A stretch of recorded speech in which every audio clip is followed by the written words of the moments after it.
Servus liebe Freunde der Partyband Gewikinger Burm plus Madel. Der Jogi, der Dani und ich, wir haben uns jetzt gerade in unserem Bus reingehockt und zwar haben wir eine neue Musikrichtung für uns entdeckt und zwar ist es die iPhone Music. Das heißt, wir machen in Zukunft mit unseren iPhones auch Musik. Zu jedem Anlass eigentlich optimal, weil Telefon hat ja jeder dabei. Das heißt, wir haben jetzt auf unserem Schlagzeuger, also unser Schlagzeuger hat auf seinem iPhone ein Sonar-Schlagzeug oben, der Dani hat eine Fender-Gitarre da oben und ich habe eine Strasser Steirische. Mit dabei ist übrigens super, Top-Griffbrett, also ist für Dreijährige optimal.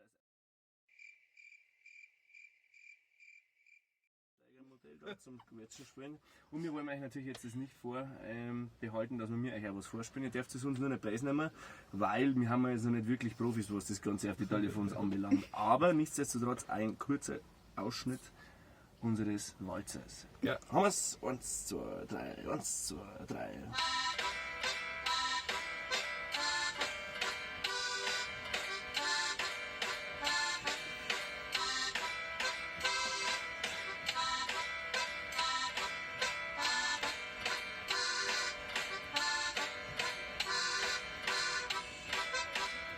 Sehr gut, Burm.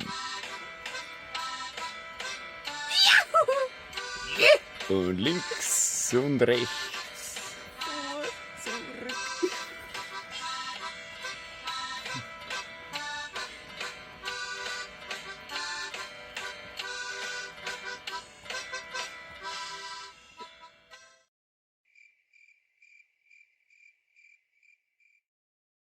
Naja, jetzt glaube ich, ist gut. Jetzt geht gar nichts mehr. 3 Stunden später, nach 3 Stunden Spielzeit, ist definitiv der Akku leer von den Dingen. Komplett, wenn man da aber komplett. Aber macht nichts aus, liebe Gäste, wir spielen jetzt nämlich, oder liebe Gäste, Freunde, wir spielen jetzt drin wieder weiter, so wie wir es gelernt haben. Genau. Und wünschen wir euch eine schöne Woche, macht es gut, bis bald, St. der Partyband Gewikinger Burm. Pfiat euch! Servus.